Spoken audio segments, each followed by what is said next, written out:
And welcome to the Tuscola Football Network and eNet Sports and YouTube and all this other stuff. Welcome to our, we don't even really have a name for this thing, our Wednesday night sports show.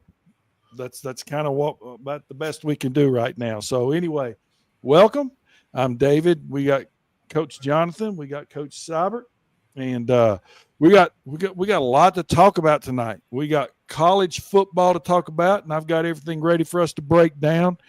We're going to talk about three jobs. Three coaches have already been terminated this early in the year in major college football. We're going to talk about some great games this weekend, really early in the year.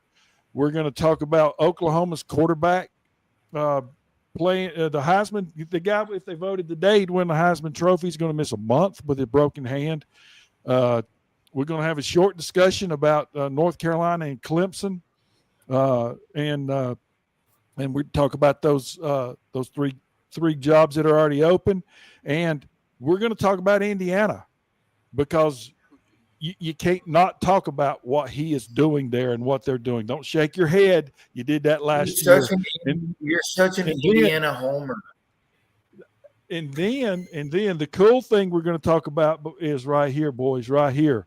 The greatest sporting event right there, the greatest sporting event on the face of the earth is starting Friday up in Bethpage Black in New York.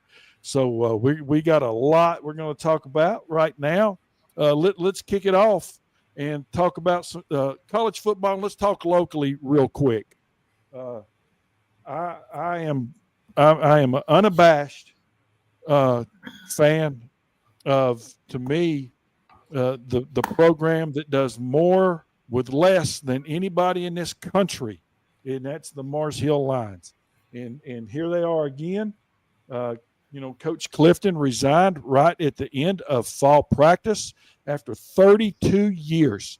My friend, and he retired, and I'm sure that he'll be headed. We had this discussion a long time ago, Jonathan, and I think you were even there one day. He's probably, I'm sure he's still in Mars Hill, but he's going to head down towards Georgia and kind of go back home eventually. But man, Coach Burnett went in and took over. They promoted our great friend Coach Pfeiffer to the assistant head coach, and of course, Jonathan Surratt, the offensive coordinator. They've been there forever. Hey man, they're 2-1, and their loss was to Winston-Salem State in the game they should have won at the end. And they've got a really big game coming up Saturday at 1:00 out at Mars Hill against one of the premier Division III programs in this country. And I know Trev, you've got some information on that. Yeah, that's actually one of the places that my college we played against in the second round of the NCAA Division III playoffs. Would have been my senior year, so I wasn't a part of the team at that point, but talked to a lot of the players and stuff when they came back from there, and that's a feeder program kind of for Texas Tech. They get a lot of equipment from them, and really, really good ball, really, really good program and ball team out there in Texas. Yep, and Jonathan, I know, one of the stories that Coach Matthews and I always talk about is the day that you came home. I think you were in New England, and you came home, and we all wanted to just kind of get away. We went out there to the basketball game, and Mars Hill was playing somebody, and you and Coach Surratt said, "Hey, we're going to go downstairs on the whiteboard. We won't be gone but about 20 minutes." And 5 hours later, Coach Matthews and I were going, "What are we doing here? We're starved." And you guys had scripts, game plans, and plays that you all down there for like 4 or 5 hours. And I know that how highly you think of those people in that program. That they do a great job, and I look for them to take but before I throw it to you, Jonathan, I look for them to have a big win Saturday against a really good program before they head to Catawba. They got a chance to win the SAC this year, boys. Yeah, all right. So all that you said is true, but you got to take emotional feelings out of it when you're picking a game. No, they're going to win. I know, but I'm just saying, but you can't pick off of emotions. You can't pick off of friendships. I mean, it's just what it is. It's personal. Okay. So that They're being gonna said, win. I've got Morris Hill winning. I've got Morris Hill winning. So why did you do what you just did? And Coach Pfeiffer's supposed to be on with us, and he'll be with us next week. Why did you just do that? You have to Why not be do a turd.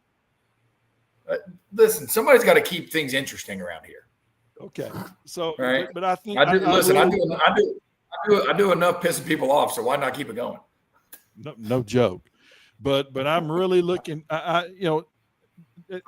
They got a chance to win the SAC this year, and and they've went away from the two divisions, and it's just now it's just winner take all, and they got a chance because they they went and played Carson Newman last week or week before, and beat them pretty well, and played a pretty good Anderson team last week, and they had a 21-0 lead and ended up winning 21-14. So, we're always going to pull for the Lions. Now, Western Carolina, the Catamounts.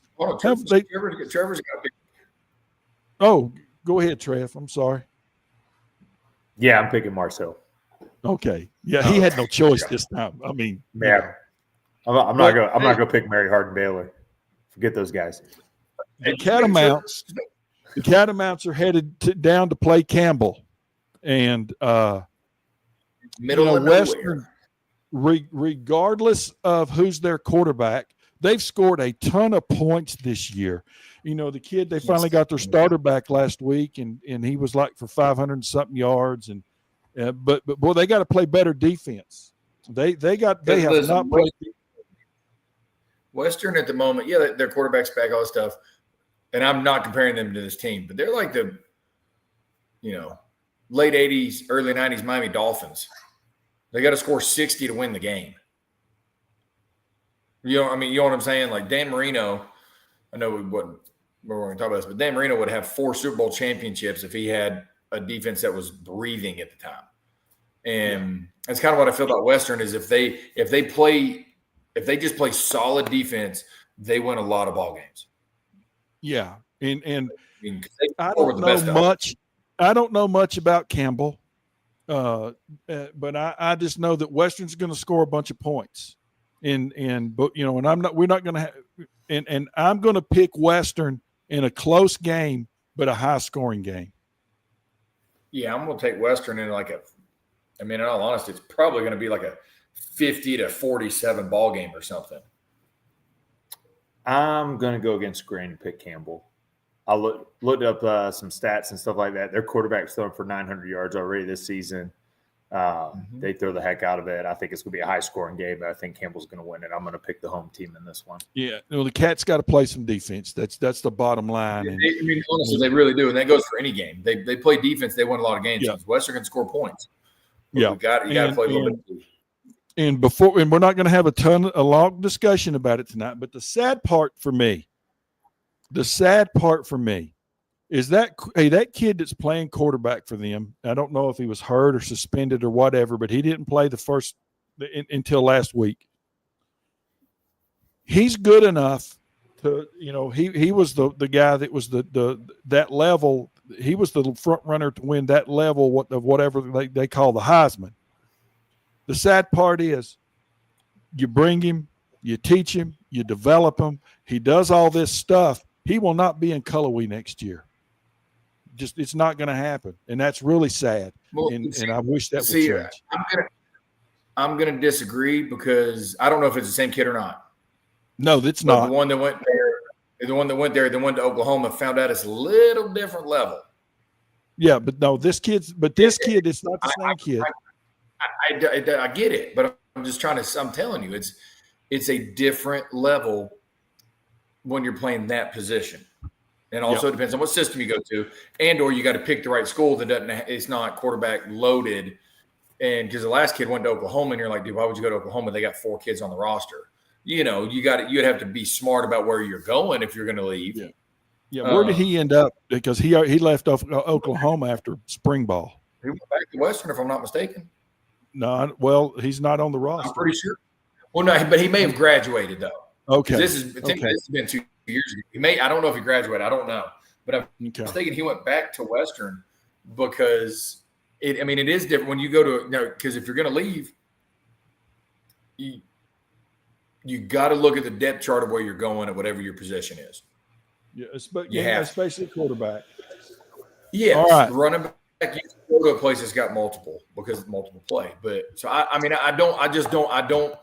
not going to sit here and say that he's going to be gone, but it's very few and far between that the kid at Ole Miss comes from Fair State Division II, but the kid won multiple national championships or played in them and went to a system that fit him. And the only reason why he's playing is because the other kids got hurt. And kudos to the athletic director from Fair State for speaking up. If you go read his quote, what some jerk said, and he laid the wood to him. So anyway, they're playing well at Ole Miss right now. Oh, the kid's playing brilliantly. All right, BYU at Colorado.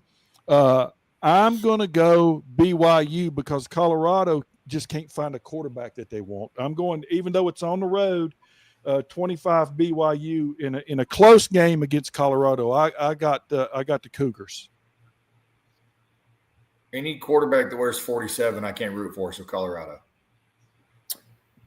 I am going BYU in that one. Their defense is pretty daggone good. I think they've only allowed 15 points in 4 games now. So I think Colorado will struggle to score. BYU wins it, despite having a quarterback that wears number 47. Yeah, but Colorado's got to find a quarterback. I mean, they got some athletes. They got to find a quarterback that can win them games. Yep. All right. Friday night at 8:00, which I think is really that's at 7:00 Friday night, which is stupid. Thank you, ESPN, for taking away from high school football. Florida State at Virginia. Man, I think Florida State, they've moved up to 8th. And again, I'm not a big believer in the rankings this early in the year, but Florida State's the real deal. I don't even think this is close. And they're playing on the road at Virginia and Charlottesville. But Florida State big. They played East Texas A&M and Kent State. Literally, they played 2 bye weeks. Florida State big. Now they beat Alabama. I got Virginia. There was a good win against Alabama. God. Alabama. Listen, Trevor, did you write that down? Because I did. Hey, that's fine. Virginia, that's fine. You're picking a team that went 2-10 and has played 2 bye weeks. I love this. I thought it was going to be crazy here, and I'm still picking Florida State. But here's what I'll tell you: Vegas always knows something that we don't, and Florida State's only a 6.5-point favorite against Virginia. Virginia usually plays up, and at Virginia, I think this is a lot closer than people think. I still think Florida State pulls it off, but I think this is a lot closer than people think. And if this was a Saturday noon game, then I got Florida State. But a Friday night, I got Virginia. Virginia's playing a lot better than that. If this was 2 years ago, Florida State by 70. Virginia's playing a lot better football right now. And I'm gonna die on this hill. Florida State, yes, that win against Alabama was impressive. But the more that Alabama's playing right now, it's showing to have been not as impressive because of how Alabama played that week. Williams was down half the game with a concussion. First game for a quarterback, first game for the OC. Didn't mesh well, blah, blah, blah. And they didn't just run away with it. And then you literally play East Texas A&M, bye week, Kent State. That does not deserve top 10 credibility right now. Okay. It does not. All right. It deserves ranked. But it deserves around a 20. 9 p.m. Saturday. Yep. 9 p.m. Saturday night on Fox. 24 TCU is at Arizona State. Arizona State's 3-1. TCU's 3-0. I'm going to go TCU, even though it's on the road, and I love everything that guy does at Arizona State. Everything that he does. If this was 2004 or in 2003 and he showed up at our house, I would say, Jonathan, you really need to listen to this guy. You really need to listen to this guy. I mean, every kid, if you just listen to him, I think you want to play for him. But I got TCU because their quarterback is a veteran. He is a warrior, and until somebody proves me wrong, I think TCU's got a shot to go really deep in this thing. I've got TCU. I like everything about Arizona State, but I'm gonna eat my words from what I said last year about the Scattaboo kid. Even though I said he was a good player, I'm not saying that. I knew he was a good player, but dude's more of a gamer than I really ever anticipated, as far as just overall football player. And you're the one that said that last year, and I was like, I don't know. And I'm going to eat my words on that one and say that last year's Arizona State team was a lot of it him. A lot of it was him being a ball player, quote unquote, being a dude, all that stuff. So until Sam Leavitt proves that he can do this and go make game-winning plays, that's why I'm going to pick TCU. I'm not off the boat of Arizona State. Because I love what their coach does, how he handles things, how he lets his players have a voice, all that. That's phenomenal. I just got to see their quarterback in a big moment, not just turn around and hand the ball to Scattaboo, because he's not there anymore. Okay. Trev? Fair. I'm against both y'all here. I think Arizona State's doing it. I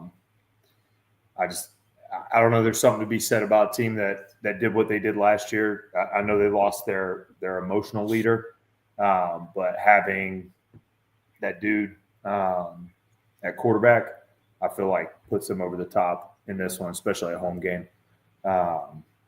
This is about as close to a 50-50 game as you can get, I think. But two good quarterbacks. I'm going to take the home team in this one. Yep, two good quarterbacks. Noon at ESPN kickoff in Winston-Salem. 2-1 Wake Forest, 0-1 in the ACC against the team that I have told everybody, dude, they're real. The Georgia Tech Yellow Jackets, they're 16th ranked. And again, I don't care about the rankings right now, but they're 4-0, and this guy's building something. And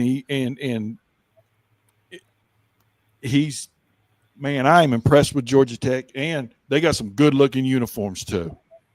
They got some good-looking uniforms, and they got some dudes in it to wear those uniforms. Playing at Wake, there's not much of a home field advantage for the Deacs.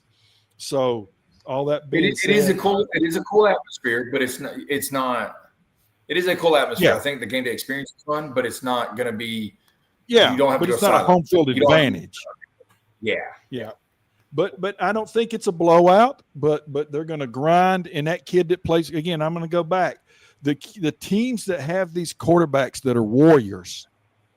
That guy, I'd put him at fullback if we had fullbacks. I'd play him anywhere on the football field. I love the guy at Georgia Tech.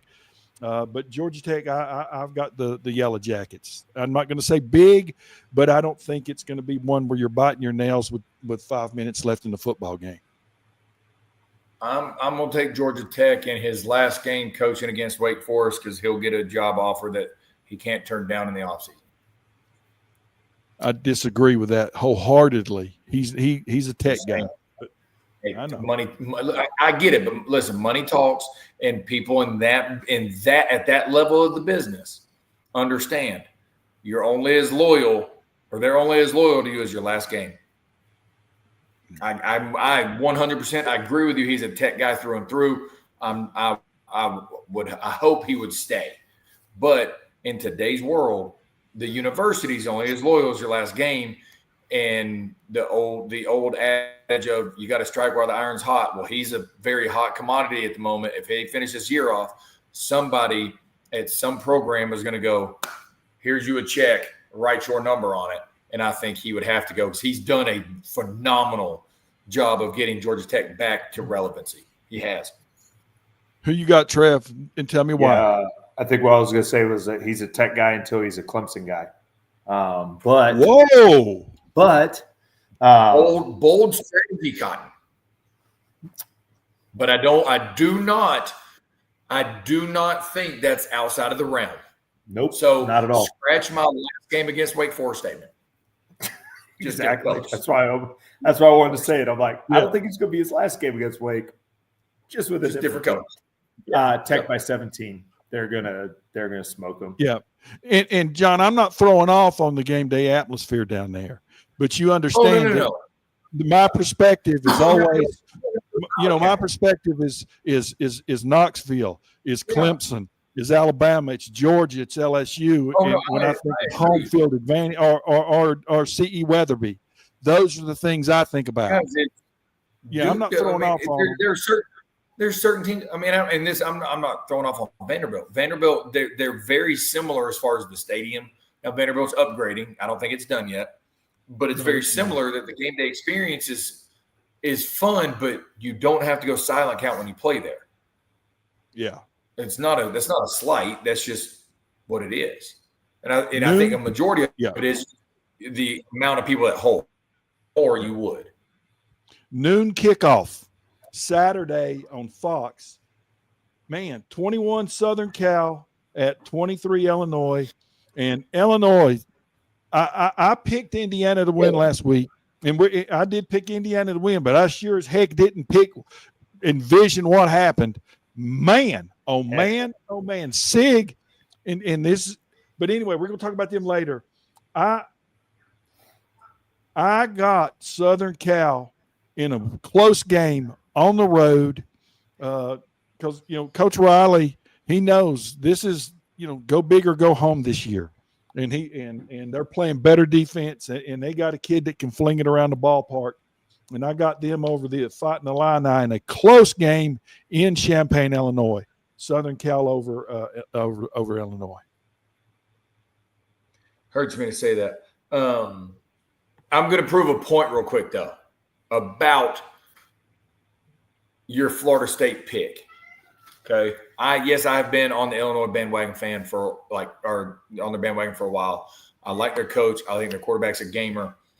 Illinois has played Western Illinois, Duke, Western Michigan, and then their only loss was to Indiana. And they dropped from 9 to 23. But you're going to tell me Florida State goes from unranked to 8?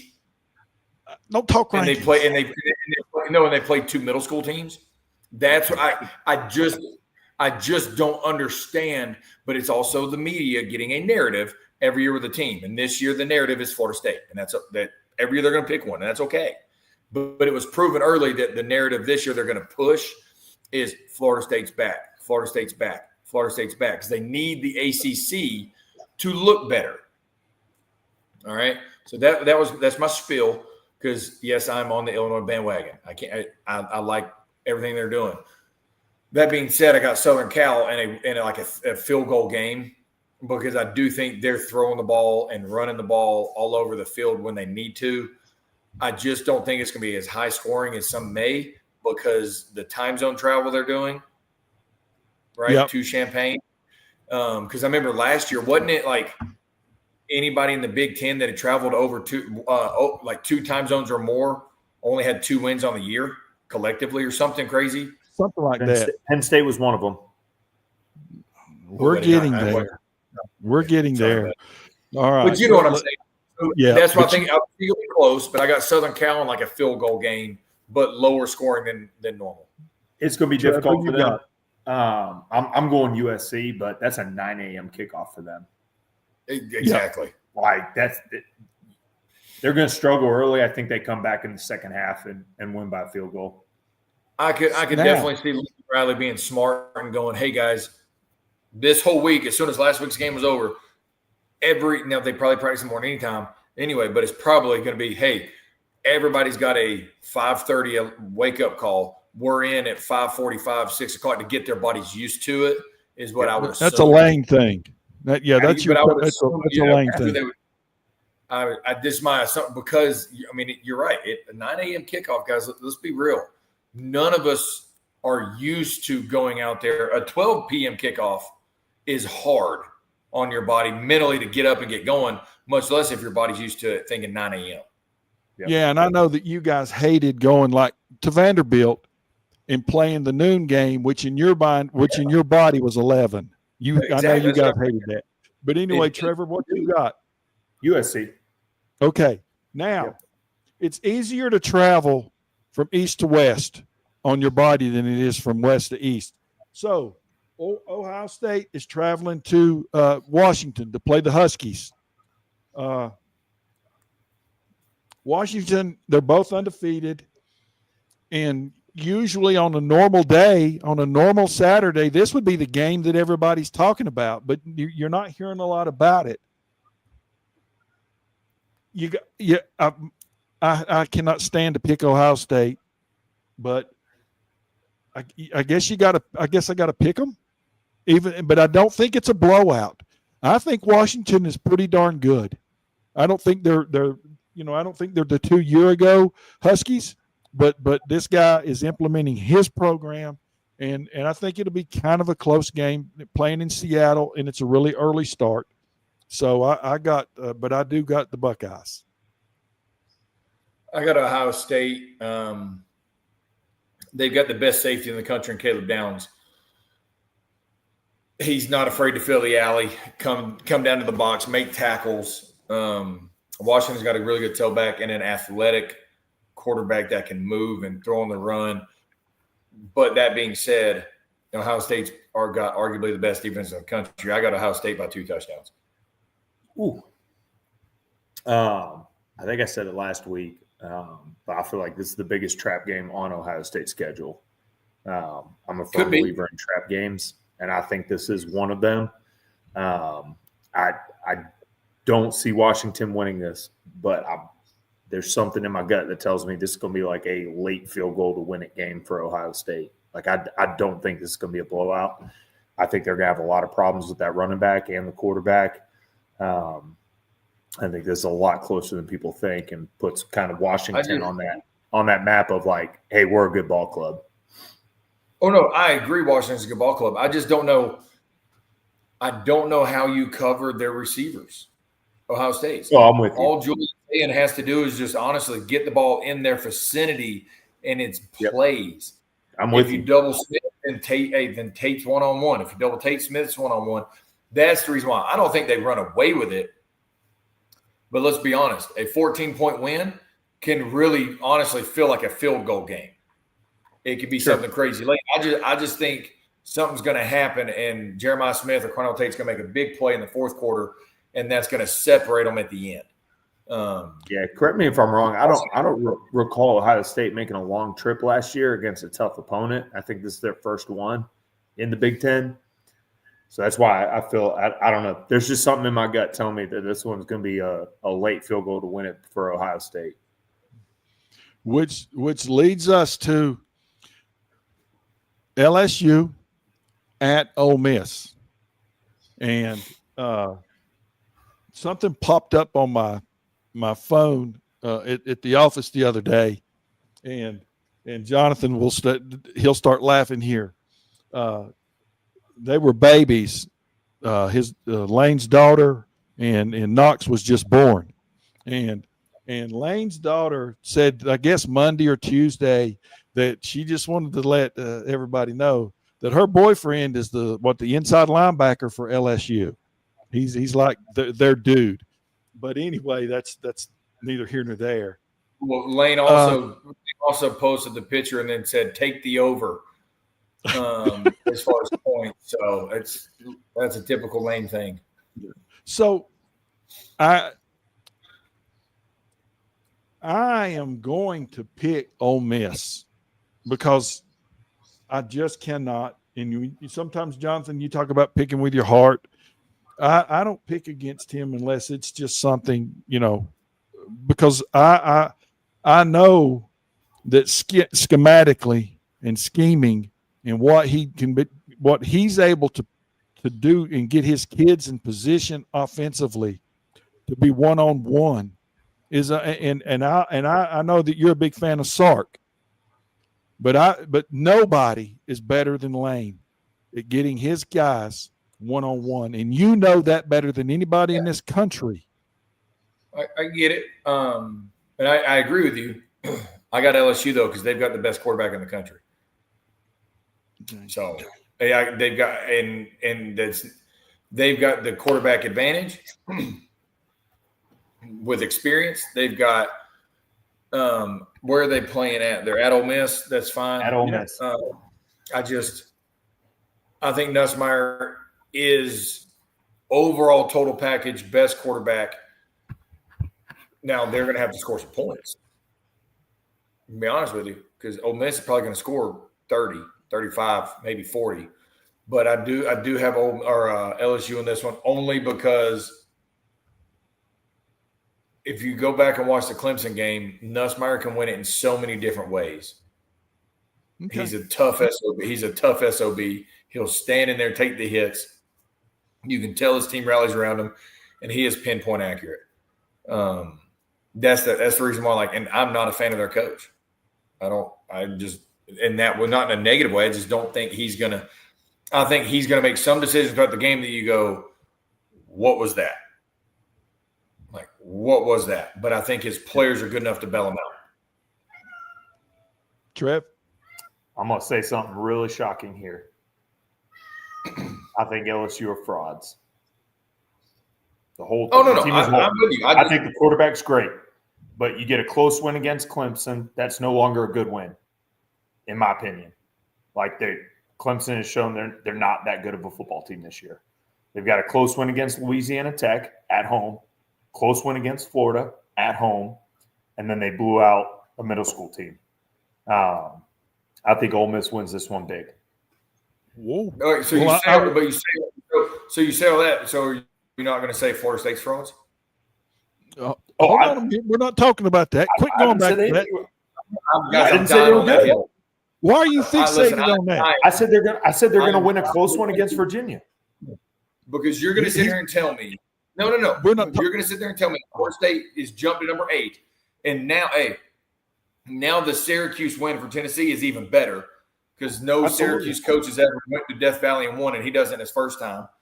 And we can't get above 15, and our only loss was to an overtime loss to Georgia. We're getting there. And we're getting there. Above 15. We're getting there. I'm saying, Florida State. Hold your water. Florida State, they're the biggest frauds in the country. Okay. I'm good with that. Now, before we move on to Indiana and Iowa, Jonathan, let me get you focused here. Tell me, I'm going to go back and remember two specific things with you and Coach Kiffin, and the gym rat and the first series against South Carolina until the day that I die. That'll be the only time I ever forget that. And when you called me and told me what was going to happen, and then the game plan against Alabama to keep us in there when they just had more dudes than we did. So if you're in Oxford, right now, and tonight at 8:00 on Wednesday in that facility, what is happening right now with Coach Kiffin and the game plan and his working with his quarterback? What is he telling his guy? Well, one, I don't know what the kid's personality is. But he's really good, if not the best, at playing to your strengths, playing to what you feel comfortable with. So he's not going to put him in a situation that he doesn't feel comfortable in. So it's more so. I hate to say it this way. You play in the SEC, and that's what he's going to tell him is it's just another game on the schedule. We're going to go about it as a normal day. We're going to go about it as a normal game plan. He'll have input on his top 16 plays of the game. All that stuff, but he's not going to make it bigger than it is, especially for somebody that's never been in that moment. But I guess my question is, I'm going to go back to be the police detective here. Is it a situation where you guys are communicating more as equals in that room when it's just you guys in the room? And he's going, hey, Jonathan. No, because he's the coach. Because I know does he ask you what you think? What do you want? That's what I'm trying to say. Yeah. He calls it the top 16. He'll have input, but the bottom line is there is that respect if he's the coach. Yeah. You know what I mean? But he's not. Absolutely. I think he doesn't feel comfortable. I think he doesn't feel comfortable with, but he's not going to sit there and be like, hey, what do you want? You pick the first five. You know, he's not going to do that. He's just going to say, all right, essentially, I know it, but that's what I'm getting at. He'll have some input, but he's not going to treat it bigger than it is, especially for a kid that's never been in that moment. Okay. Indiana try to keep it as normal as possible. Indiana at Iowa.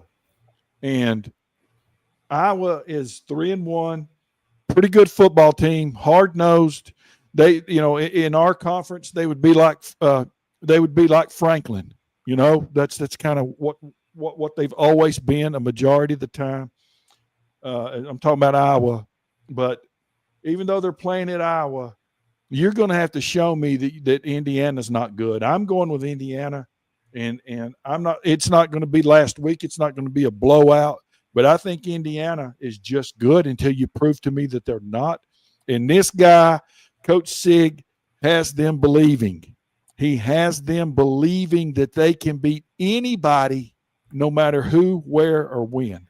So I'm going Indiana. And boys. Indiana's frauds. Sorry, you can say what you want. I'm with you. They play hard for him. But look, it was a good one against Illinois. Once again, I'm on the Illinois bandwagon fan, or on their train. I get it. But they've beaten who they're supposed to beat, and they've lost to lose to every time. Just what it is. Until they get a major victory, they're a fraud to me. And I once again, I love what they're doing. I like what they do as far as they've bought into his culture, they bought into his personality. I love that aspect. I just don't know if they were in the ACC, I'd be like, hey, man, they're probably going to win the ACC. If they're in the Big 12, I'd be like, hey, they got a legit chance to win the Big 12. In the Big 10, they're the fifth best team. Just what it is. They're the fifth best in that conference. Dang. There's no chance of them. They're not better than Ohio State. They're not better than Penn State. They're not better than Oregon. They're not better than Michigan. They're probably, and as much as it hurt me to say, they're probably not better than Nebraska. And that hurts me because I'm not a big fan of Nebraska. But I think they're on that tier. And they beat Illinois, so I think that's a flip a coin. So let's call them 5 to 5.5 out of the Big Ten. I don't think that they're to that level. I think they beat Iowa, but they're going to lose to who they're. Oh no, I mean, I think they beat Iowa. They're going to beat Iowa. Yeah, we're picking this game. You score 5 points to beat Iowa. Okay, so we're all picking the Hoosiers. Yes. Yeah. Okay. Now. Okay. You said all that negative stuff to pick them. Dude. I didn't. It was not negative. That's not negative. Listen, that was not negative. That's facts. They're not better than Ohio State, Michigan, Penn State, Oregon. Okay. They're not. They get to play them, and we get to find out. That's the fun part. Tennessee at Mississippi State. And kudos to Mississippi State for because basically a year ago they were probably one of in the Power Five. They were one of the 3 or 4 worst teams in the country, Power Five wise. So, they're 4-0. Tennessee's 3-1. A heck of a football game in Knoxville last week against Georgia. Got them, kind of like us. You just got to make a play. You just got to make a play, and they just didn't make that 1 or 2 plays, kind of like we did last week. And it sucks, and it hurts, and it stinks, and it's all that stuff. But at the end of the day, you got to make the plays. But I got Tennessee going down to Starkville with all those cowbells, and I know that you can still hear those ringing in your ears, Jonathan. but I got Tennessee, but I don't know that it's a blowout because I don't know if the Vols are dominant on the offensive line up front. I want them to be, but I got them winning, but I don't know that it's a blowout. You sure that was sounding okay? I'll be honest, fellas, it was sounding great, but I could have used What a are you little more doing? cowbell. Love it. Let's take it again. And Gene, Sorry, that's what I've been doing the past 5 minutes is finding my cowbell skit. That's pretty good. Oh my Could you use goodness! a little more cowbell? I think they do that down there. If they don't, I'll be that would upset me. They needed that. They needs to play every game at Mississippi State. Is need a little more cowbell. Yeah. Okay, but that being said, I think Tennessee. This is, in my opinion, yes, Mississippi State is arguably the most improved team in, if not the country, for sure SEC. But if they're not most improved in the country, they're top 3 most improved. Let's just be honest. Yeah. Right. Because they've actually opponents, unlike Florida State. I'm gonna be down on that one, telling you. But I think Tennessee, to me, this is a game that you go. Our only loss overtime to Georgia. We beat Syracuse, who's now turned out to be a better win than we think or we thought at the moment. And in all honesty, I think this is a game to go. This is why we deserve to be ranked at least number 10. And they prove a point. I got a 17-point victory. Ooh. Okay. I'm sure but here's why. This is the first year since 2022 that Tennessee has had one, but now they got 2 receivers that can take the top off the defense, but they can also run routes. And Brazel, Matthews. And then they got Staley, who's sitting there as number 3 going, you better not single him up. 3-headed monster at tailback, which I love the Star Thomas kid. Love watching him play Duke transfer. So that's the reason why I think, because if they put it all together, and let's be real, they put up 41 points against a Kirby Smart defense, then they can put up 40 against Mississippi State. That's my thing. We've had 3 defensive starters out. Our starting right tackle's not playing still due to injury. True freshman.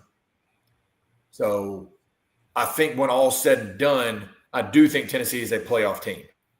Bye team. I don't think they're top 4 bye. I don't think we'll get to the top 4 bye, and that's okay. But I do think we're a playoff team that has the ability to host a game, and this is the game that you better win by 17 points to prove that point.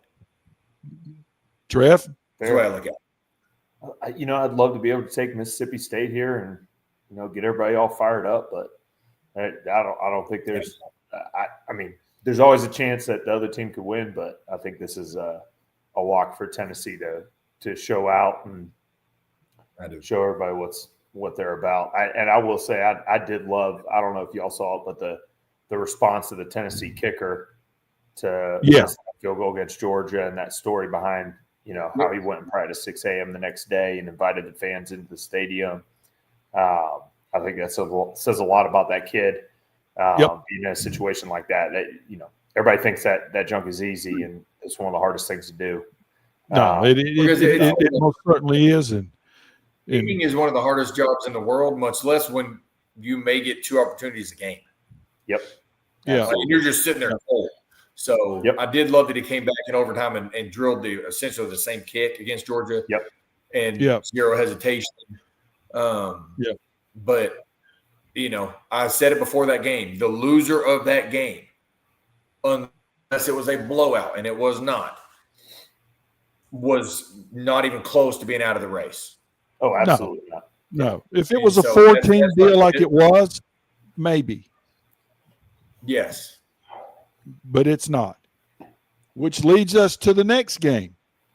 Now, folks, I know people are watching, and watch a certain face change when I say this next game, because the Ducks from Oregon, with the plethora of uniforms, some good, some bad, are going to go to Happy Valley and play the Nittany Lions from Penn State.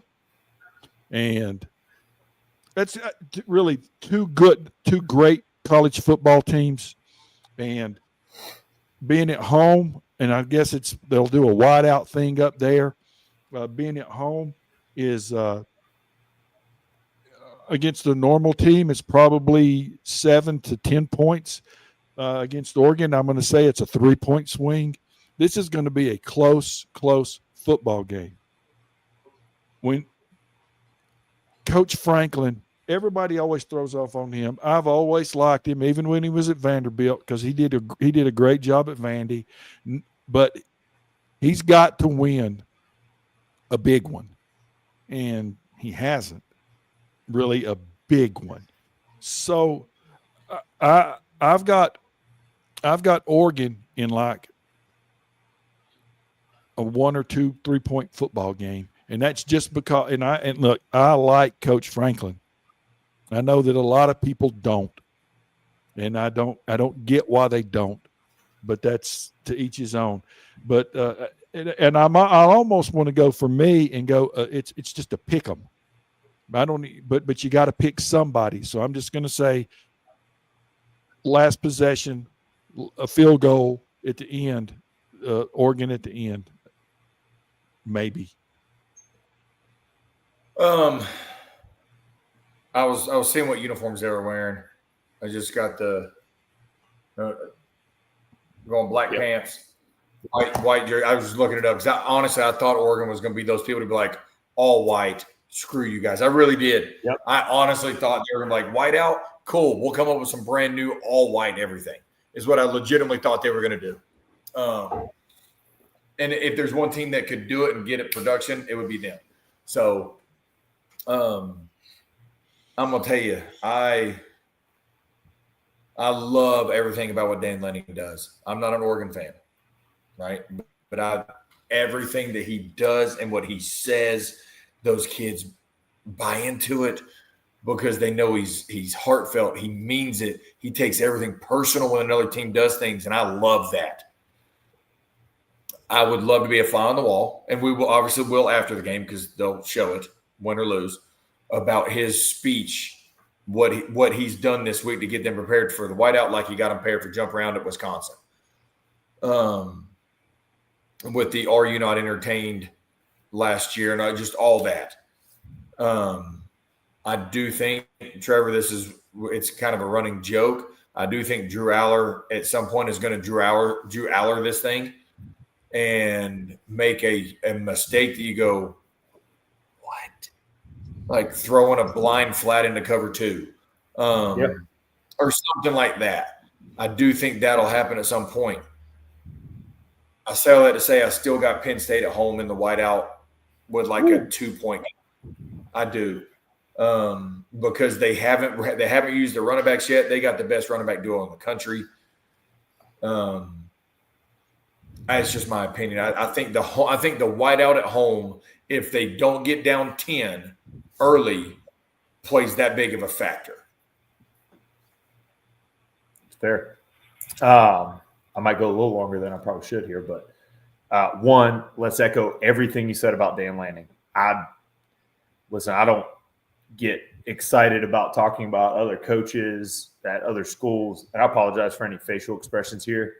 My hamstring is cramping up after playing scout team quarterback today, so we're dealing with that right now. But Dan Lanning is an absolute dude when it comes to pregame speeches. Like, how can you not get excited about playing football for a guy like that? His speech before the Colorado game, they play for clicks, we play for wins, like just stuff like that. Like, just rallies an entire team around whatever it is they're going up against. So I'm like you, I cannot wait to see the pregame speech when it's all said and done. And if we lose, it might take me a couple of weeks to want to see it, but I don't think we're going to. Secondly, I can't disagree with you with the Drew Aller doing Drew Aller things. Here's what I'm expecting from this game is Jim Knowles has played against Oregon now, twice? twice last year he played Oregon, the new DC for Penn State. Played against him twice. He's got a good game plan in place. He knows what he's working with now. And I feel like this is going to be more of a low-scoring game than people expect. But I don't think Penn State's going to come into this one wide-eyed. They played them in the Big Ten Championship last year. They've seen it. They know what to expect out of them, and they got the whiteout behind them. I expect Penn State to get up early. I expect Oregon to get back into it. But I think Penn State wins it by probably 4 or 5. And I mean, I'll say this about real quick. Let me ask you both this, and just have a real quick answer because we got to move on to the game. The other game is the home field advantage. This is a real home field advantage. So, how many points do you think that's worth? I'm saying 3, and you're Trevor. Don't hate me on this one. Any other team, I would say is worth points. Oregon, I don't think it is because of their coach. Because of their coach. If it was not Dan Lanning, I would say it's worth at least a touchdown and a turnover. With them, I think they truly believe every word that comes out of his mouth. And I just don't think this game it's worth anything. It may be a random 4th down mishap that makes them punt instead of go for it. It may be a false start. I just don't think it's points only because of Dan Lanning. Because all of my tides changed when he literally had the Oregon players psych out Wisconsin with the jump around and said, "This is our house. We jumped this," and then every Oregon player was like, "No, you're right. This is ours." That's the reason why they don't care, and they have that mindset of like, wherever we go, this is the Oregon O. And that's what I like about Dan. That's what I love watching him. I also think their quarterback is better than Drew Aller. I think Drew Aller's a better quarterback, but he is a better athlete / mobile quarterback. But I just think the running game at Penn State is going to be too good to control the ball to keep him off the field. Yeah, I don't disagree. Oregon's not going to be wide-eyed. They just won't. Any other team, it's points. Yeah. Yep. Okay. That's what I wanted to hear. And now, the 7:30 ABC game in Athens, Georgia. Alabama is traveling to play the Bulldogs. And, wow. Talent-wise, how can you say that anybody that Alabama doesn't have the best talent in the nation, dude for dude? They might just still have it, but I'll tell you, I was impressed, so impressed last week with the way that they played with poise. You're in Neyland Stadium, and folks, I cannot explain to you. You would not understand if you've ever been on a runway and heard a jet plane when it revs its engines to take off. When Neyland is rocking, it hurts you. It physically hurts you. And Neyland was rocking last week, and they held their poise in that situation. I've got Georgia. Why did they hold their poise in that situation? Coaching, because they've been there and done that. No, but that's what I'm saying that I feel the same way about Dan Lanning is because where did Dan Lanning get the job from? The DC at Georgia. Yeah. So what I'm saying is he's been there, done that. So I think there are a few coaches, Kirby's one of the other top 3, that go, don't matter where we play, it's our house. And he showed that in Neyland. He did. There was 0. They were down 10 points or whatever. And he was like, "Yeah, cool, we've been here before. What does it matter?" And I'm saying that to say I've got Georgia beating Bama because of coaching. And it's a close football game in my eyes. It's not a blowout. It's not a blowout. I don't think it's a blowout. I got Georgia. I don't think it's not a field goal. I don't think. Yeah. And I go back. least I'm gonna say Georgia by like 7 or 8. And and before Trev gives and says what he wants to say and has to say is, I get that I get it when I say it, but sometimes you have unrealistic expectations, and fan bases can be really good, and fan bases can be a bunch of turds. And the stuff that you read look, that guy that's coaching at Alabama is a hell of a football coach. He is a great football coach. But if Alabama loses Saturday, my God, I don't care how much money you make. Bring Nick back. Yeah. So anyway, but I've got Georgia in winning the football game. And Trevor, go ahead, bud. I got Georgia covering. I think they're winning by 8 points in this game. I think they definitely – Alabama's talented, there's no doubt. I just think when you look at coach to coach, I think Kirby Smart's obviously the better coach of the two. And that's not to take away anything from DeBoer. I think he's a great coach, like you said. But I got Georgia by 8 here. I think they handle business at home. Well, I just think it's dudes. This Saturday, coaching is going to be great and all that good stuff, but I just think it comes down to dudes. Yeah, it does. And I look at it this way, though, from a Caleb DeBoer situation. I think he's a good coach. I really do. But look at these premier programs, historic programs, top to bottom. Yes, I do agree with what Fran Brown said. At Syracuse, be like, hey, as the coach at that level, he's like, hey, I technically work for you guys as the players, blah, blah, blah, blah. He's not wrong. But what do Syracuse's players know? Well, he's the coach. What he says goes. Here's what we're going to do, a.k.a. running sprints after a game because they love too many times in his mind. Look at Ohio State. You think any of them are crossing Ryan Day? Nope. You think they do and act the way Ryan Day does not want? Nope. Not happening. It's just not. Right? I think Moore has allowed – he went from here or here to here, whichever way you want to go, from Saban 180 degrees so fast that now the players – it almost seems like it's – well, I don't want to – and I don't know. This is not facts. I'm not saying that, but I'm saying what it feels like. It feels like watching them that there's almost kind of like the Wild West mentality of, he's not saving, so I'm not going to have to get up at 3 a.m. to go do sprints or what's he going to do? Something.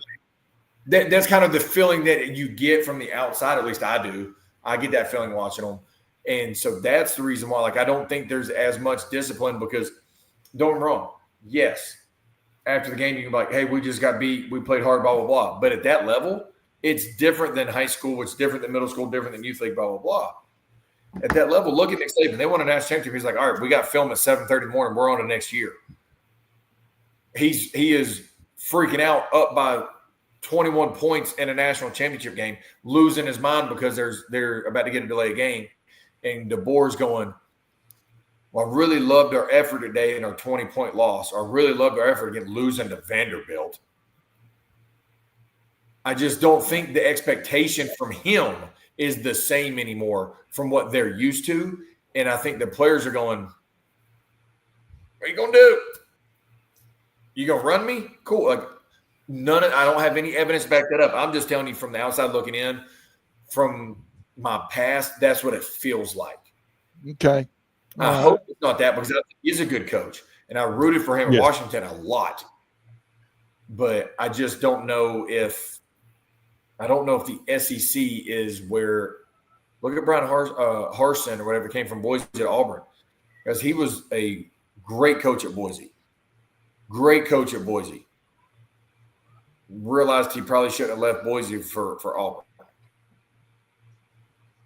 And I'm wondering if that's going to be the case for Alabama. I think the coach. I just don't know if he's a good fit. Yes. Yes. All right, now, real quick, I'm gonna talk the quarterback at Oklahoma, the front runner for the Heisman, broke his hand against Auburn. He's going to miss a month. That's going to have a big effect on the Oklahoma team that we believe at least with him there has a chance not just to get to the playoffs but to win the national championship. They're good, and Venables is the best defensive coach. He and Kirby Smart are the two best defensive coaches in the country. Period. Yeah, He's calling defenses again. Yeah, once again, ask Dabo. He would put the together. Yeah. Keep an eye on Oklahoma. The word on the street is that in the football stuff, Carolina and Clemson, they play next week. Everybody thought that was going to be a national spotlight game. It's just going to be the old dude against the guy that probably doesn't want to be there anymore. But the word on the street. Hold on. The funniest thing I've heard on that game was it was going to be at 10 a.m. on Cartoon Network. I was like, guys, don't do them like that. Don't do them like that. Give her that lunch was funny. money. Yeah, make sure she's got lunch money. Yeah. But the word is that in this next round of realignment, and this pains me, that Carolina is going to go to the SEC with Clemson. Now, I've always said, and you can go back and look at stuff we've talked about for, back even when we started our radio show 20 years ago, Clemson, especially football and baseball wise, is an SEC school. Should have been, never have understood why they were never in the SEC. But man, Carolina leaving the ACC, man, the ACC, that's hard for a guy like me to accept. I've been calling it to exist. It's you don't want it to. None of us want that to happen, but that's just kind of the way the sports are going. But wherever Carolina goes, Duke goes. Has to. So exactly. Let me tell you though, Duke cannot play SEC football. It's not for football; it's for basketball. No, I get it, but you still got to play football. Vanderbilt plays in the SEC. If Vanderbilt can play in the SEC, Duke can play in the SEC. Yep, facts. So then, this morphs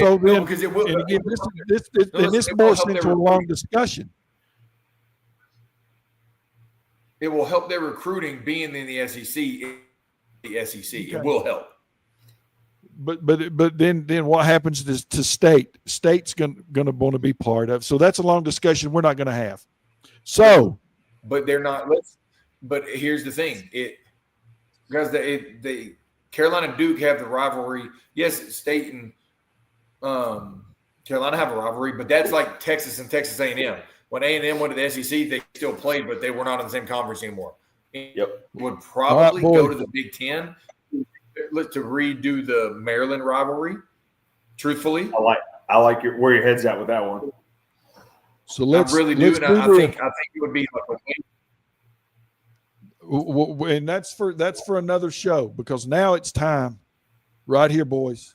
The greatest. You can't mention that and then not let me talk about it. I know, but I told you it was a quick thing. The greatest sporting event on the face of the earth, right there. You could talk about the Super Bowl. You could talk about the national championship stuff. You can talk about the World Cup. I agree with about all that stuff. Man, this is the deal. This is the deal. Listen, trust me, I love golf. It's hard to sit here and say that anything's bigger than the World Cup, though.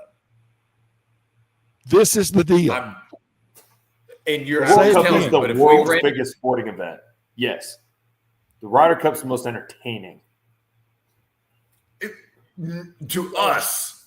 In my opinion. This is our opinion. Yes. Exactly. But I'm just saying, I'm not a soccer guru and all this, but watching the World Cup is fun. Oh, I love to watch it. But I love to watch this more. I cannot wait. I cannot wait. You're such a turd. You're such a turd. I'm just Your like mother that did. Your mother did a shitty job raising you. Whoa! Did she? Whoa! Hey, what's this? At least you know where you stand. Wow. So anyway, Vegas, and I'm not a big guy that does Vegas, but in our group text, I've been sending this stuff. Vegas has the USA. I was about to say, if you're not a big into Vegas and you say Vegas, that means Vegas has got US winning. Look at watch them. Vegas has them. They got them as slight favorite. They got them as slight favorite. And but again, the crowd is going to be unmerciful against the European team. But those guys, they're hardened. They could care less. They'll eat it up. But when I'm going to say J.J. Spawn and Justin Thomas are the two guys that people are going to overlook that are going to play great this weekend. And when you team Justin, they're going to team Justin and DeChambeau together to lead us off Friday. We're not going to be down 0-4. Nope. We're not going to be down 0-4. It'll be 3-1 because you ain't beating. Listen, nobody is beating Rory and Shane. It's not happening. Well, listen, time out on that one. Okay, so lean closer, Trev. Don't lean closer to the camera, son. I have to see your face. Complete misstep here. All right. 11 of the 12 players from Europe are returning from last year.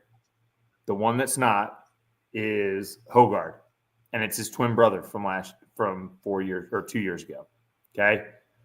This is the pairings that they sent out on day one last year, and this is who's been practicing together this whole week. You'll have Rom Hatton first. You'll have Fleetwood McElroy next. You'll have Oberg Hovland second or third, and Straka Lowry fourth. That's the exact pairings they went out 2 years ago. And if it ain't broke, don't fix it. They went out there and laid a can on us 2 years ago. Now, I'm telling you, that's what Luke Donald's going to do. He's going to take those same four pairings. He's going to put them out there. And if the way the United States has practiced this week, if that's true to how they're going to pair them up, Keegan Bradley said he's 90% sure. And when they send them out for practice, they usually send those guys out. They're thinking Scheffler Henley,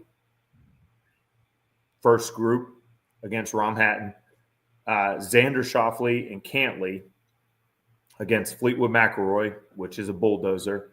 Thomas and Griffin. I like that. I like that pairing for us, but I'm just McElroy's against Fleetwood and Rory. Yeah. And then the fourth one, which I think is a disaster waiting to happen. A disaster. If they put this pairing out, I'm telling you now, we lose that one by 4 or 5 holes. Like it's a 5-3 match. In the last match of the morning pairing on Friday, DeChambeau and Spawn. Two polar opposites that I just don't see them doing well together. And again, I'm not an expert. I don't play the game with those guys at that level, but I just don't see it. Well, what they're telling, what I'm reading and what they said today, because we didn't have a whole lot going on the car lot. Hey, thank y'all for coming to the garage. I appreciate it. You're keeping us alive. But on the Golf Channel, I watched it live all day long, and they're saying Justin and DeChambeau, and then so. I get it because they're the two that are the most exciting. Like they're the guys that are full of energy and let's go rah rah. They need to be together. Yeah, if they need together with his personality. That was like Phil and Keegan back in the day, where they would get each other. They would feed off each other. They need to be there, but I don't see McElroy losing Friday. I don't see Shane losing Friday. Well, now we're 2-2 at best. We're 2-2 at best. Remember, they're two. It's teams on Friday. It's not individual. Yeah, so McElroy he could shoot 20 under, but his partner could stink. I get it. Fleetwood Fleetwood's one of the hottest golfers in the world. I right know, I know that. I'm just trying to do everything I can You were here. the exact one saying Tommy Fleetwood better win the PGA. He deserves it. Yes, He's playing hot. Absolutely. You I can't know. not But say this it is the now. Ryder Cup. This is I the get it, Ryder but- Cup. He just needs to go this week. He just needs to go get a haircut and drink a couple of beers and shut up. Wow. I get it. This is the Ryder I Cup, mean, man. I'm just saying, no, I'm looking at it from the outside. I'm trying to be unbiased. I'm trying to be unbiased. I want us to win. Let's call it it is. Absolutely. Am I a DeChambeau fan? No. But I want us to win. But the reality is, According to the experts, Jonathan, the guys that they have, they're saying we're deeper. we're not No, deeper. we're They not. have to say that. They're U.S. reporters. No, I heard the British people on there today. And the European folks say that the U.S. team is deeper from 5 back. I'm telling you, the Europeans always play this role. We're the underdogs. The big bad Americans are so much better than us. And then they come out and open up a can on Did you Friday hear and Luke Saturday. Did you hear Luke Donald's press conference earlier? Yes. And he was reading a speech, and it was very well written, just as both coaches were. But he goes, hopefully, we know we're the enemy this week, but by the end of this, we hope that we're somebody that you would root for. They know how to play the game. Yes, 100%. Like they're the ones. Watch this. They're the Dan Lannings of golf, meaning we're gonna play nice over here, but behind closed doors, this is my house mentality, and they're not gonna go out there and be overly and waste their energy doing all this stuff because anybody and maybe I'm wrong when I think of this, and this doesn't matter what team they play on. Anybody that does that for a living, if you can sit there in a normal tournament and you're in the first cut of the rough or right by the cart path, and they got to move some fans over, and all they do is move 2 feet, and then you got to hit it literally right down the line of people and hit a draw or fade, and it doesn't phase you without going, hey, that dude might go to the hospital right now. I might completely take it. Then the crowd screaming at you doesn't matter. Same like now you put that for me playing golf. I'm like, dude, you might get hit, but it's the same thing. If you go put me in front of one person or 110,000 in football, it doesn't matter. That's your game.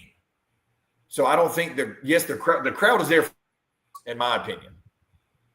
It'll be a great environment. I just don't think now their heart rate's going to be up, just like any athlete when they're in a electric environment. But I don't think that it affects either team when it comes to their shots because they're professionals at that sport. So now there's about 15 people going to the hospital on the first shot. is it close? Is it close? It's closer than I'm saying that I'm coming off to believe. I think Europe wins it by 3. Which means that comes down to Sunday. Oh, I it think always comes down to Sunday. Yeah. That's never a thing. I mean, even 2 years ago, I think we were down 9.5, 2.5 going into Sunday. Yeah. And there was still you still got that glimmer of hope. Like you're down 7, but hey, anything can happen. But I think Europe wins by 3. I think it's close going into Sunday. I think Europe probably has a 1.5 point lead. We always tend to have like this little uplifting Saturday morning session when we're down. 2 years ago we were down 4-0 after the first day or after the first session. I don't think that's going to happen, but I think Europe's going to win it. Well, I'll say this: I think the golf course. Well, you asked me if it was going to be close. I think 2.5, 1.5 after first session. But then I think it comes down literally, depending on where we position them, I think it comes down to the last 2 pairings on Sunday. Okay. And I think the last 2 pairings. In this situation, you want. Well, if it comes down to that, that's great for our team. And Yes. but here's Except where I Rory's see gonna be that back. we have a chance, and I give us a slot favorite. Number one, they're setting the golf course up purely for our team. Advantage US. And that course is better for our guys than it is from their guys. And not to get real technical, but from 150 yards in, we're better than them. With the long irons, they're better than us. That course is going to be set up from 150 in because the greens there are not tough. Getting to the greens at Bethpage Black is the hard part. The crowd is going to make a difference, even though those guys are not going to be that much phased. Man, that place is going to be rocking, and all of it is going to be in our rocking, favor. but it'll be rocking. It's rocking, but you got to. At the end of the day, you're just hitting a golf ball. You're just shooting a free throw. You're just World Series Game 7, 3-2 count. You're just throwing a fastball. It's what you've done your whole life, regardless of who is there to watch, and that's what they'll have. They'll have their normal pre-shot routine. Deep breath. Here we go, and the crowd will be electric because it's the Ryder Cup. It's going to be electric. Yeah, I just hope our crowd doesn't embarrass us in front of the world, and I'm being serious when I say that. It's an incredible experience. It's loud. It's ruckus. It's a lot of fun. There's a lot of jawing between European and U.S. fans. It's always respectful. Like I've seen it firsthand. I've seen people get upset with just normal heckling, right? Because it's golf, and there's that little barrier of like, oh, heckling's bad in golf, and some people take it personally. But I'll tell you this: if we're better from 150 in, they better be moving all the tees up 100 yards because it's a 7,600-yard course. Yep. And I don't care how long you hit it. Every par 4, you're hitting a long iron in. Unless you're Bryson and you're hitting an 8-iron 210 yards.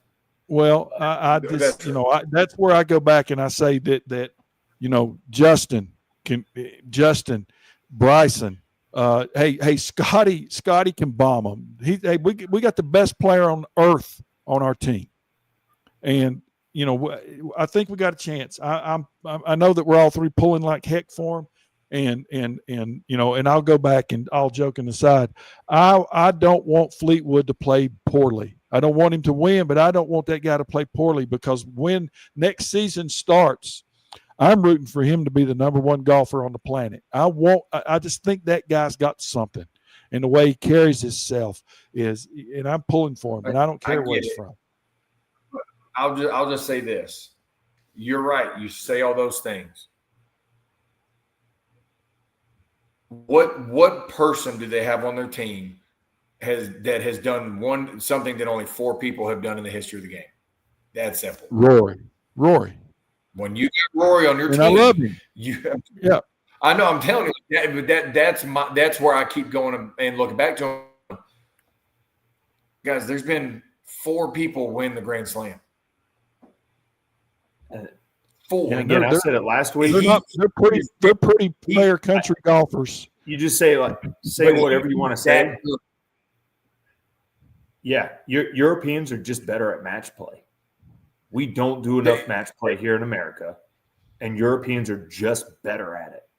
We're go out there and beat you. I'll say this: we're gonna next Wednesday. We're either gonna be really happy or really sad. Oh, trust me, I'll be the first one waving an American flag and dancing and singing and going nuts. We win this thing. All right. So we're going to get out of here. I'm rooting for it. I just think we have an uphill battle. That's all. Yeah. Well, and I don't disagree. But hey, before we get out of here, I know that you always talk, Jonathan, about the 8 seconds. And I know that your kids, I don't know, I've been busy trying to keep going down at the office this week. But I would assume that the kids have turned the page. And I'm sure they turned it over before they even showed up Monday. And, without getting into details, because I'm not ever going to ask that, but we get preparation going well. Everybody's ready to go, and because that's another gauntlet Friday night out in Silva. Yeah, no, it's had a good week of practice. JV's got the game tomorrow, and we'll be ready for Friday. Yep, and we're at home on the JV side for the first time in a long, long time, and we're going to be on the road Friday, the varsity, for the first time in a long, long time. So, 6:30 kickoff tomorrow at CE Weatherby, and then a 7:30 kickoff in Silva. A short road trip right over the mountain Friday night. So, guys, thank you. I appreciate it. Coach Pfeiffer is getting himself squared away where he can be with us. And I'm telling you, Trev, when he's on here, you better amp it up, baby. You better amp it up because he gets after it. And but anyway, great show, guys. This is what a phenomenal weekend for sports. What a phenomenal weekend for sports. Coming up Friday night, the Mountaineers. Start tomorrow. Thursday, the JV Mountaineers. Friday night, the Mountaineers out in Silva in a big football game.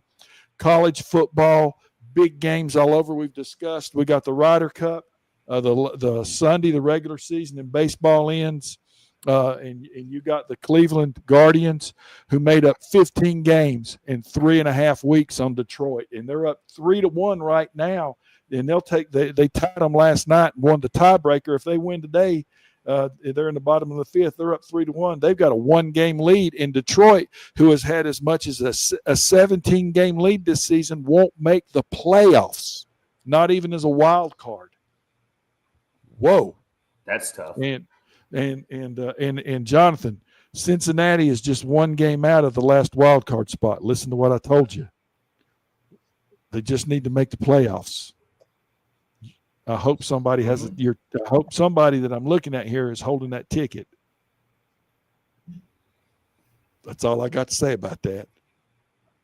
But anyway, guys, you guys hang on. Right. We're going to get out of here, but you two hang on for just a minute. Thank you, guys. We'll see everybody at CE Weatherby tomorrow, and then Friday night out in Silva. Pull for these Mountaineers. Pull for these kids. Keep a positive attitude, and great things are happening up on the hill. See you guys Saturday morning on the Coaches Show.